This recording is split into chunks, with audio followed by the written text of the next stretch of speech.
प्राप्तस्थळी प्राप्त प्रसंगी कीर्तनरूपी सेवेकरिता निवडलेला अभंग वारकरी संप्रदायाचे ज्येष्ठ अध्वर्यू भागवत संप्रदायाची आद्य कळस ज्यांनी केला नाही कधी भजनाचा आळस अशी महान विभूती पंचमवेद निर्माती जिजाई रमन यच्च यावत या भूतलावरती जड जीवांचा उद्धार करण्याकरता ज्यांनी आपला देह अखंड जिजविला असे संत सज्जन देहोचे सुप्रसिद्ध साधू ज्यांना वारकरी संप्रदायाचं नाक म्हटलं जातं असे माझे जगद्गुरु तुकाराम महाराज आणि तुकाराम महाराजांचा 4 चरणांचा अभंग आज कीर्तनरूपी सेवेकरिता निवडलेला आहे। प्रस्तुत अभंगामध्ये जगद्गुरु तुकोबराय भक्ताचे तटस्थ आणि स्वरूप अशी 2 प्रकारची लक्षणे सांगतात। विठ्ठला विठ्ठला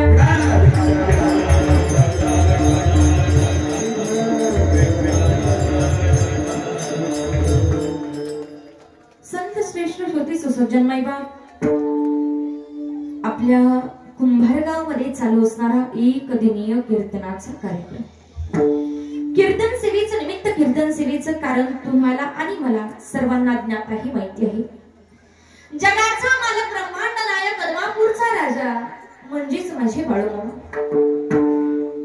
आज बाळूमामा एका छोट्याशा कुंभार गावामध्ये येऊन स्थित झाले स्वतःचं स्थान माझ्या मामाने इथे स्थापित केलं आणि खऱ्या अर्थाने या कुंभार गावामध्ये दर महिन्याच्या अमावस्ये निमित्त चालू असणारा हा भंडाऱ्याचा कार्यक्रम या भंडाऱ्याच्या कार्यक्रमानिमित्त आज चालू असणारी कीर्तनाची सेवा ही संपूर्ण भोई कुटुंबाच्या वतीने माझ्याकडे सुपूर्द करण्यात आली।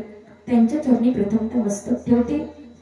कीर्तनकार या नात्याने अल्पसा परिहार द्यायचा या न्यायाने आज कीर्तनाला गोड मृदंगाची साथ करणारे माझे गुरुबंधू जे राशीन पंचकृषीचं भूषण आहे गोड मृदंग वादन ज्यांचं हबप प्रमोद महाराज पालवी दादांच्या चरणी मस्तक ठेवते।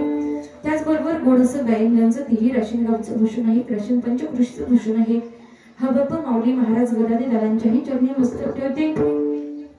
माझ्या समवेत आलेली माझे पती आहेत ज्यांचे अंगेवाडी गावचं भूषण आहे युवा कीर्तनकार आहेत गायन ही गोड करतात आणि मृदंग ही गोड वाजवतात हबप हनुमंत महाराज महाराजांच्या चरणी मस्तक ठेवते।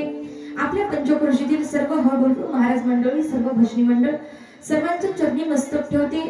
गोडशी साऊंड सिस्टीम ज्यांची सिस्टीम आली दादांच्याही चरणी मस्तक ठेवते. सगळ्यात महत्वाचं म्हणजे आदमापूरचा असणारा देव, आदमापूरचा असणारा तो राजा, या जगाचा करता करविता आदमापुरातून या कुंभारगाव पर्यंत कुणी आणला, कुणापुढे आला, तर ते असणारे आमचे उत्तम दादा आहेत.